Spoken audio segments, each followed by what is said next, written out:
Welcome to Dreamers to Leaders, Keeping It Real with Melody podcast. Melody is a classic dreamer who started as a flight attendant and worked her way to now a tech fashion trendsetter, thought leader, and dynamic entrepreneur in various industries. This podcast is for the dreamers and doers. Learn how to think, act, and speak big as business leaders share how they turned from dreamers to leaders. Hello and welcome to the Dreamers to Leaders podcast. I'm your host, Melody. Our guest today is a speaker, author, non-executive director, and an angel investor.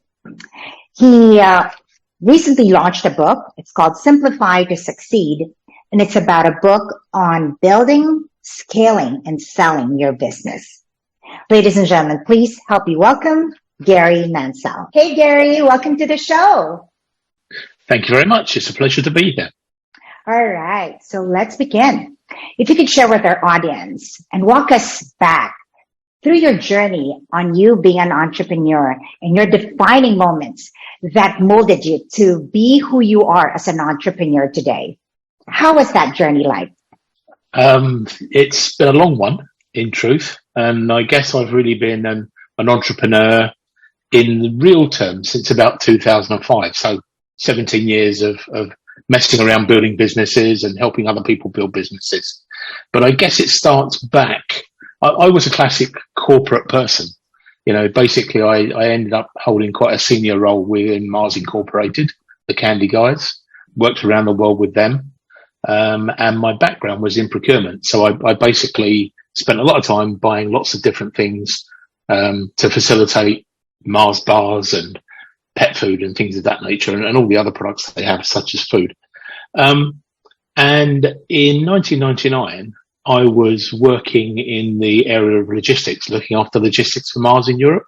So basically doing the buying with a buying team around me for transport and warehousing.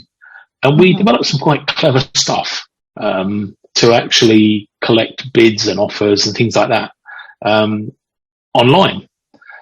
But in truth, I got to 1999 and I kind of felt that I'd done enough, that corporate life was not for me. I didn't really want to go to the next stages of that. And I wanted to go and do something myself. And so I decided to take all of the things that I'd learned in my time as a buyer and put them on the internet. And in 1999, I was the classic internet pioneer. Everybody was deciding they wanted websites. Nobody could build them, and it was the days when there weren't things that you could use like now, like Wix and Squarespace and people like that who would build websites, or you could just build websites. You had to actually know how to build the damn stuff, and nobody did. So we basically, I decided I was going to leave Mars, and they convinced me actually to stay in Mars and start the business inside the Mars Corporation. And I became not an entrepreneur, but an intrapreneur. So basically, I renegotiated my contract. I got a bunch of people working inside Mars working for me. I employed some people from outside, and we built our first business, which was online freight procurement. And it was a market exchange, for want of a better word. And it got quite successful, but it had some pieces missing because some of the things we wanted to do were really, really hard, actually making decisions and helping people make decisions about who they awarded their business to. And it was going to take huge amounts of computing power. And also a lot of the stuff that we wanted to do, the hard maths, as I call it, or in American parlance, the hard math. Yes. I'm completely multilingual across the Atlantic. Just wasn't available. And in 2006, I discovered a tiny business in Sweden. It was coming out of Uppsala University, which in effect was the MIT of Sweden. Of Sweden. Yeah. And they had this tiny little business that was making some really clever decision analysis software. And I went across to Sweden and spoke to the guys there. And basically I licensed the software from them and bought it into Mars, into this company that I was running called Freight Traders. Well, it was stunning in terms of what it would do. And I decided that we really had to buy this company because if we didn't buy it, somebody else would. But it was decided by the Mars family, who own Mars, that it wasn't the right thing to do. So that was which kicked me into the entrepreneurial world in 2006, when I basically, in effect, helped close down freight traders and merged it with this Swedish business, which was called Trade Extensions. And basically the business and the software for Trade Extensions had been written by brilliant people. The chair professor of maths and computing at the university, one of his PhD students, one of his MSc students, and it was unique and novel and really different. But it couldn't be used by human beings. You know, it needed a brain the size of a planet to make it work. And everything was all on one page, and it didn't have a classic user interface, but it was superb. Cutting a long story short, between the years of 2006 and 2016, I worked with the guys in Sweden. We built this new business called Trade Extensions. I was there to commercialize and lead the business, and the developers were there to develop the software. And we ended up selling this procurement software not only to Mars, but to the biggest corporations in the world. I mean, we sold it to P&G, we sold it to Unilever, we sold it to Walmart, we sold it to IKEA, and they were using it to buy anything and everything. So it became very successful. And around about 2016, we had to decide what we were going to do. We were going to add more function to the software and make it a complete suite, or we were going to partner with somebody. Long story short, we didn't partner with somebody. We ended up selling the business. So we sold it to an American unicorn company called Cooper Software in Silicon Valley, which was very successful. I carried on working there for 18 months and then decided it was time for me to leave because, quite frankly, as a managing director or a CEO of a company that's been bought, you're kind of like the old guy sitting on a perch. Yeah. Your job is to integrate your people and integrate the software into their business, but really they don't need you around, you know. So you can't have two chefs in the kitchen type of thing. Exactly right. Yeah. And I would have got frustrated as well. And they're a great company. So we parted ways. And my idea then was to go off and write a book about my experiences or to teach other people about how to start and run new businesses, but also then to start investing, taking some of the money I'd made from the sale of Trade Extensions and start investing in other startups in interesting areas. So I got the perfect job. I basically do what I like when I want. I do quite a lot of public speaking as well. The book came out in 2022, and that was a lot harder than I thought it would ever be to do. How long did it take you to write the book? It took me 9 months. 9 months. And this is the book, right? Simplify to Succeed, the one that we see behind you. Wonderful, wonderful, and thank you. I come from a marketing company, don't I? Everything's on brand. Exactly, wonderful, wonderful. It's all that visual, right? That visual suggestion, as they would say, and that subliminal messaging. All right, so. With that, thank you for sharing that, Garry. And there's just quite a few light bulbs in my head popping as you were speaking. So you talked about Intrapreneur. That's Intra with an I, and you being in the Mars company, kind of doing their promoting the idea of the platform that you were suggesting and that they have rolled out with your help, to becoming an entrepreneur with an E, right? So you finding a gap and solving a problem, wrapping it all together, and then selling it later.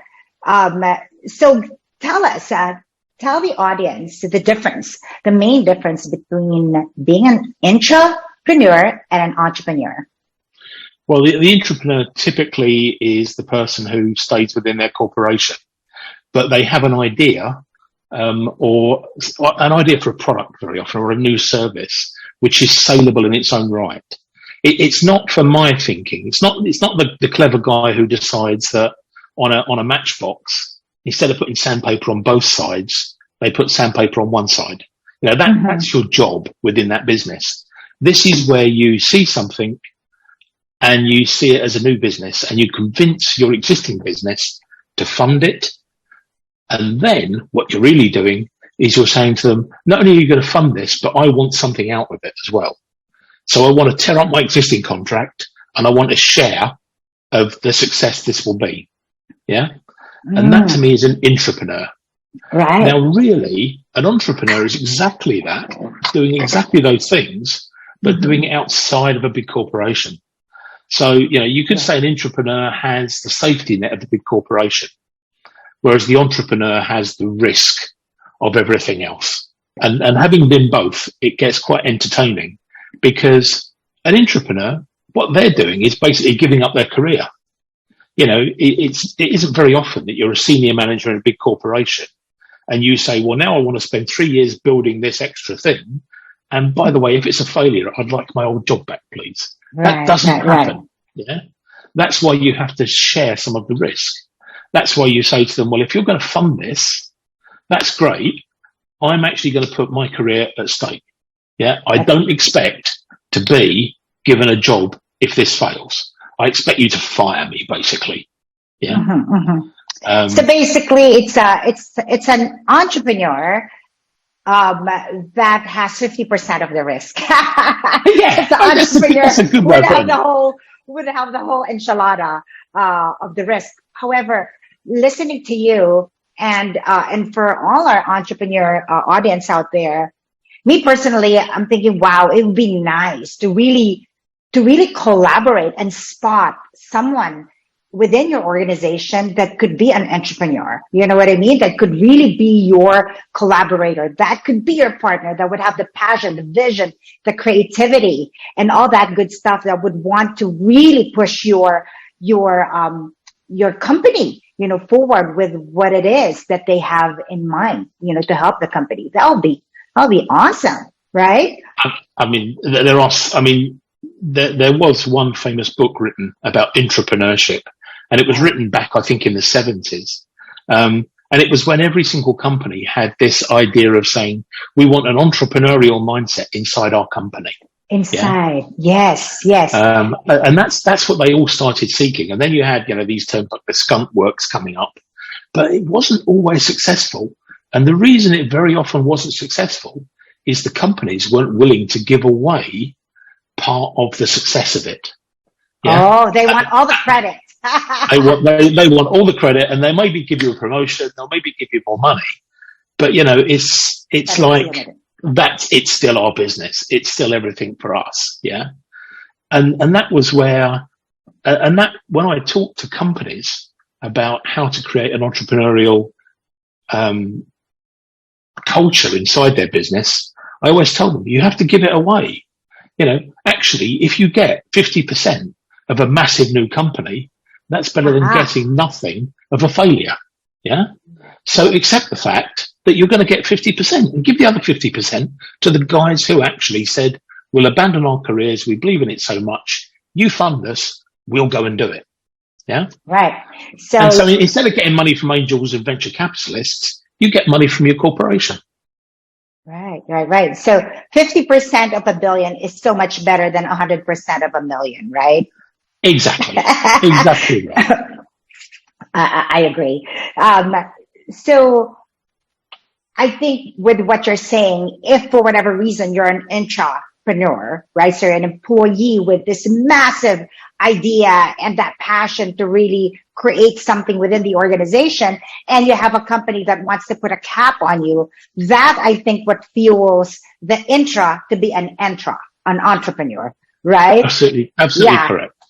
Yeah. So, and I think it was in the 70s, when 3M, the company, had this major, push to create that entrepreneurial, culture where, it was saying like 15%, they want their workforce to devote 15% of their working hours to producing something great for the company.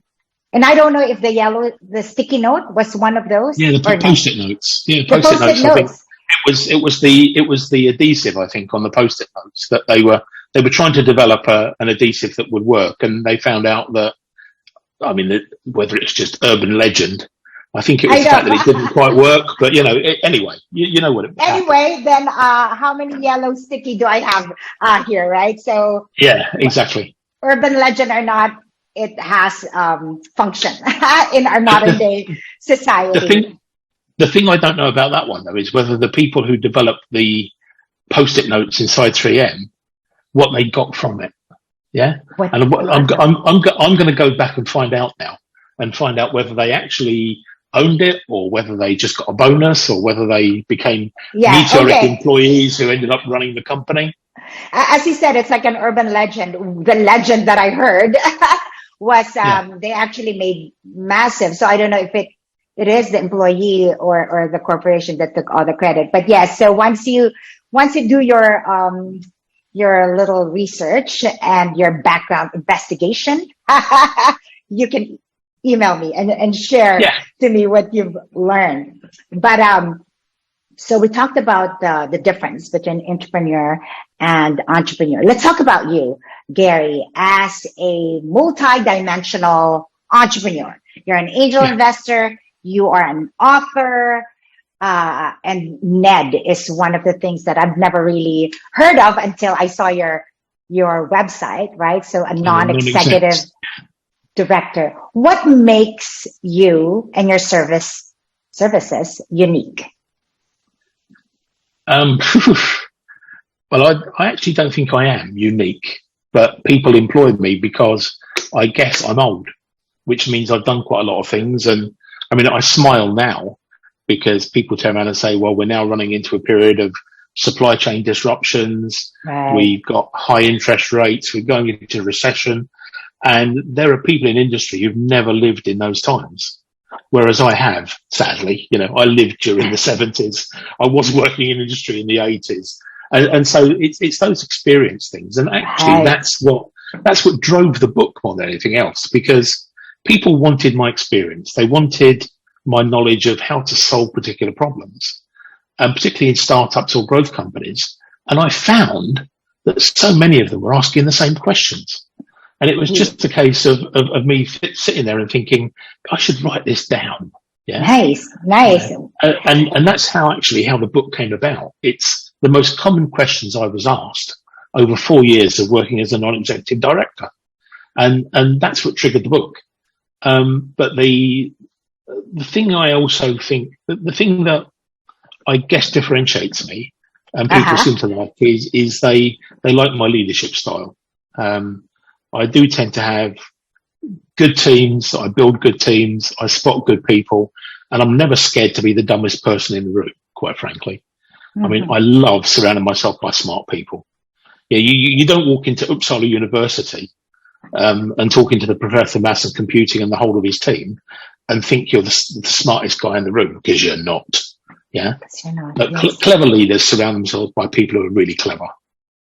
So I like that. I like hearing that. And the humility. They say that's one of the underrated characteristic of being a great leader, which is humility. And interestingly enough, yesterday I was with a group of entrepreneurs with 2 Navy SEALs, and one really shared a very inspiring story.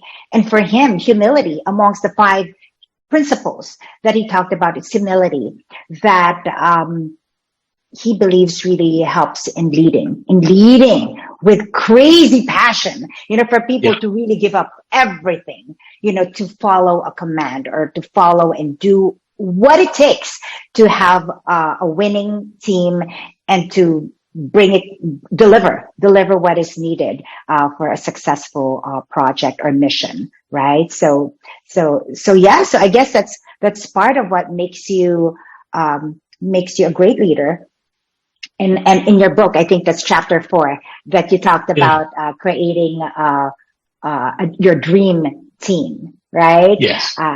So that's awesome. And I like what you said here: tips, tricks, and insights to help you build, scale, and sell your business. And, for a lot of people, they really do want, it's wise to learn from your mistake, right? But it's wiser to learn from someone's mistake, right? Somebody, exactly right. And I made lots of them. Yeah. That's how I learned to be a good leader by being a bad leader, quite frankly. Yeah. I did lack humility when I was younger. Yeah. I knew I was right about everything. I still think I'm right about everything now, but I know how to cover that up a bit. But for me, leadership is all about people. Yeah. And so many people I know who say they're leaders and coaches and all those things, they actually kind of treat people like numbers. They treat them as a resource. Yeah. And I kind of weep when I see people giving me spreadsheets and they talk about a half a person or 25% of a person, because that's 25% of somebody's time. Yeah. And I always spent my time with my people. I always tried to develop businesses and organizations whereby nobody had more than about 6 or 8 people reporting to them. Right. Because if they do have more than that, they can't get to know them properly. And unless you know them, you can't lead them. Yeah. Because, the other thing apart from humility for me is demonstrating empathy. You have to be empathetic towards your team. Yeah. Right. And what I mean by empathy is you've got to know them well enough that you can put yourself in their position. And I don't mean asking yourself, what would I do in their situation?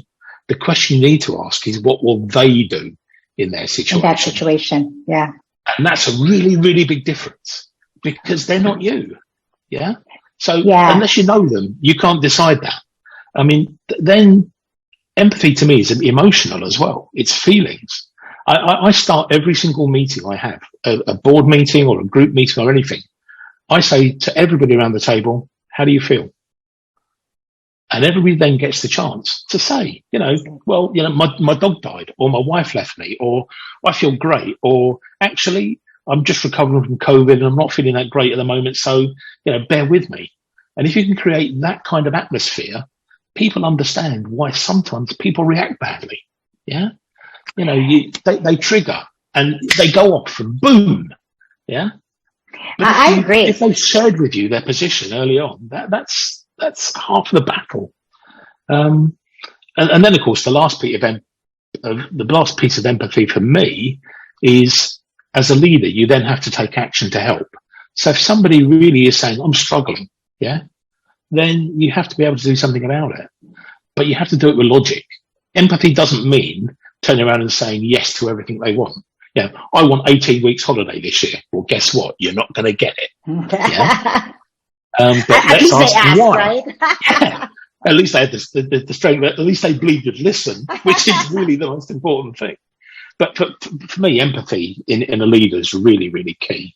And then, very much like your example with the Navy SEAL, the way you actually lead a team is you tell a story to them.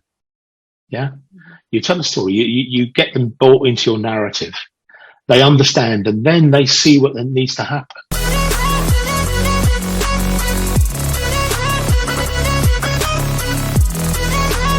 One of the things I put in the book, there's a Belgian guy worked for me, and I described him in the book as he was like water, because that's how he described himself to me. And I didn't understand that, first of all. And he said, all you need to do is get me on board, tell me the story, show me the narrative, and tell me where you need to be. And then don't worry about it, because I'll get you there. I'll find a way. I love it. Because I believe the story. Right. And so, Philip, my friend, he was very much like water. He'd find a way to get to where he needed to be. That's also a very, very famous quote from Bruce Lee, right? Be like water. Yeah. Be like water, and it has a few more lines there. But the way he said it with that nice, beautiful accent, really drives the point of, why is water powerful, right? It could really, when you boil it, it heats up. When you freeze it, it just has all the functions that you want and need. So So your book, let's go back to you as, so chapter 4, you talked about building a team, and you talked about humility, empathy. And then before that, you also talked about sales, right? Like, all these trainings and all these, things that one needs to do to be a great salesperson. But again, it boils back to you, the type of leader you are, right? Are you trustworthy? Yeah. Are you, do you show respect, right? Because you don't just demand respect, you earn it, right? Yep.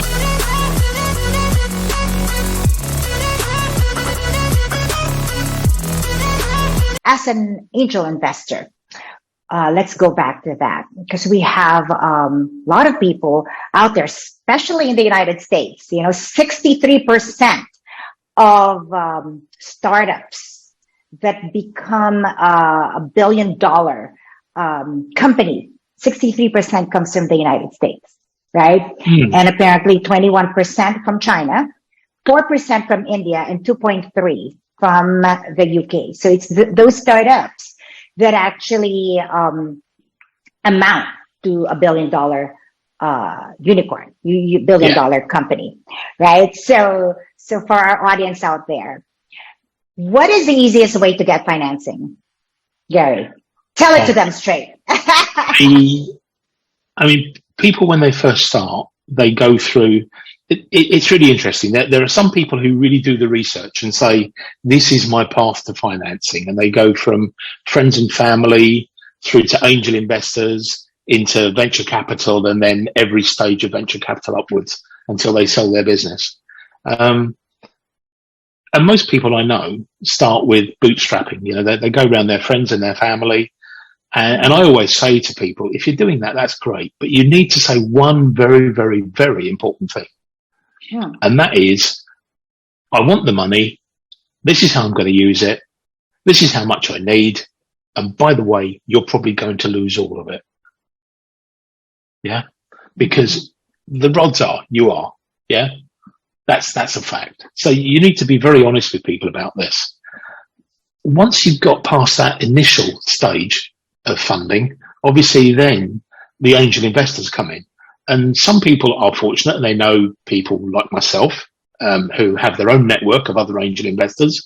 But there are some fabulous organizations of angel investors. I mean, just in the UK, pretty much every county has its own group of angel investors. Some are better than others.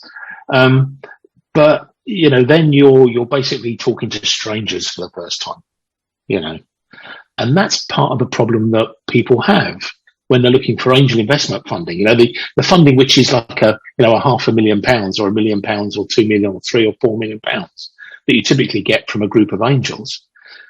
What they do is they treat it like it's a presentation at work. And they don't take the time to learn who the angels are in front of them, whether they do invest, what they invest in. Yeah.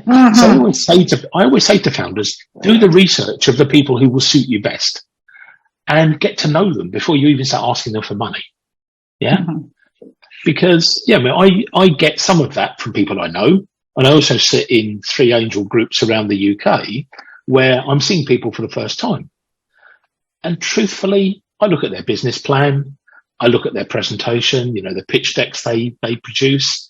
They usually get about 15 minutes in front of us. It's like, Dragon's Den. Literally, it can be horrifying. It can be intimidating. But actually, the business plan and everything else doesn't do a lot for me. I tend to look about what the idea is. Does it seem compelling? Is it interesting? But I'm only really interested in the founders. I want to know and I want to feel for what they're like, whether they've got the resilience and whether they've got the ability to get knocked down again and again and again, get back up and keep going. And, one of the questions I very often ask is, okay, you 4 guys, women, guys, I use the term collectively. At one point or another, one of you is probably going to be leaving. Yeah. Have you got yourselves ready for that? Do you know what that feels like?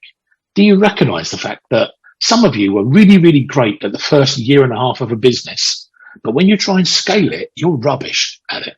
Yeah. You love doing everything that needs to be done with no structure and no process. But as you get older and as you get a more mature business, and as you're looking for 10 million of funding and 15 million and 20 million of funding, people are going to be coming to you and saying, okay, so what's your structure? How do you manage the governance of your business? What are the processes in place? How do you turn this business, which is a child, into an adolescent and into a teenager? Oh, yeah, we all know how hard that is. And that's the analogy I use for people. You're turning the business from being a kid in kindergarten into a high school student with all the problems that are involved in that as well. And I guess it's a long way around of just simply saying I invest in people, not in ideas. Not really. Yeah. So step one, you need to know who the sharks are. Yeah. That's so weird, right? Sharks and angel. How could it be so far off the spectrum? Exactly. When you talk about investors. Okay, so you're in front of angel investors or sharks. Know them. That would be tip one, right? Yep. What would be tip two? What would be the major thing that, okay, fine. Now I know Mr. X would be part of the panel. Once you've found that out, the next thing really is to get your story straight and tell a story. Tell a good story, a compelling story. Mm-hmm. Exactly. People love stories. We are born storytellers as humans. I mean, in history, people pass their history through telling stories. Yeah, 100%. Yes. And we're built to listen to a story. So don't sit there and just give me a set of bullet points. Actually engage me. Show me you're a leader. Give me that narrative. Give me that dialogue, which actually says, this is why I'm doing this. This is where I come from. This is where I'm going. And this is why I think it's going to be successful. These are the people around me who are going to make this work. And suddenly I'm sucked in, I'm kind of moving forward now. I'm going, I love this story. I love these people. I know nothing about what you're talking about, but you're telling a good story. Right. So I'm willing to risk some of my money. Mm-hmm. And then third is do what you say you're going to do. Yeah. For me, it's you haven't got the angel investment until the money's in the bank. Yeah. Right. People make promises and still a lot of people don't keep their promises. They say, yep, I'll give you 10 grand. I'll give you 50,000. Yeah. Don't expect as a founder that that's an absolute rock solid guarantee. Get the paperwork done, follow up every single time, follow up, show me, basically be a pain in the butt to me. I'm busy. I'm doing lots of things. Yeah.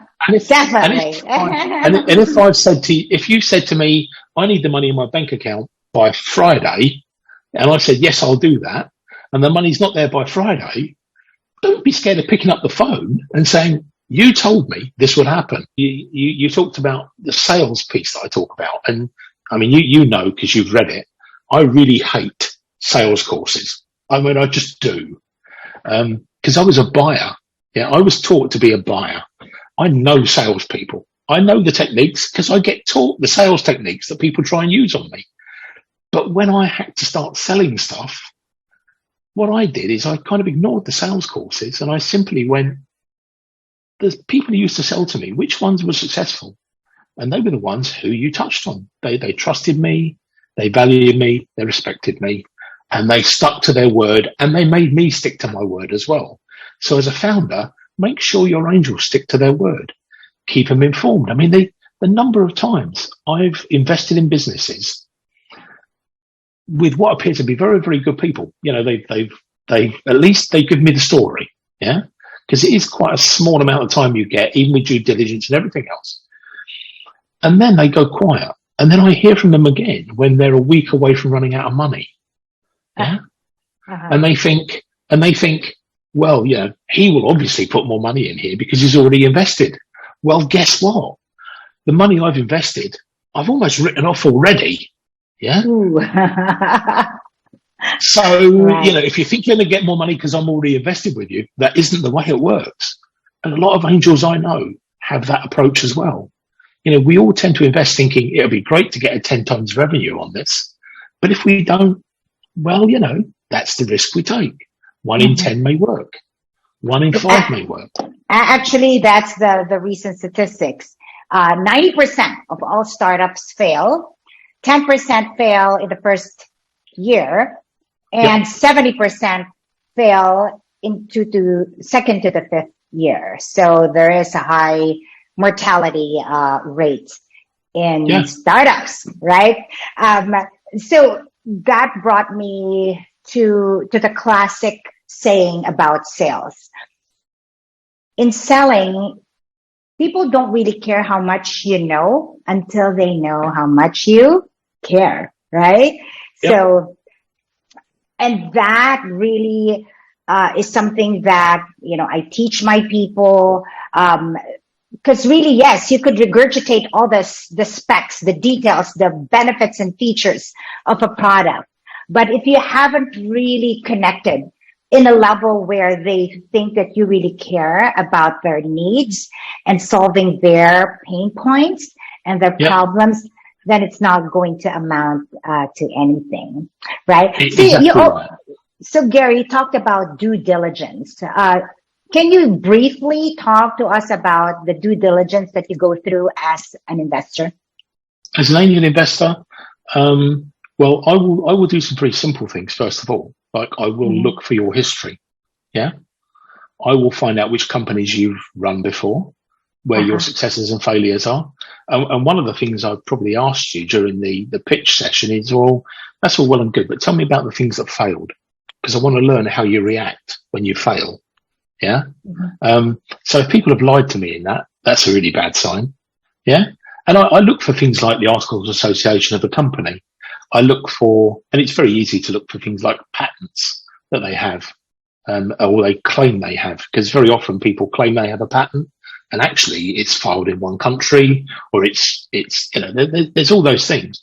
And nowadays the internet is so easy to actually just go and say, you just put the company name in and the people, and you can get a wealth of information to start with. Then you dig a bit deeper and, a few things you pay for, and you can get their company accounts and all that stuff.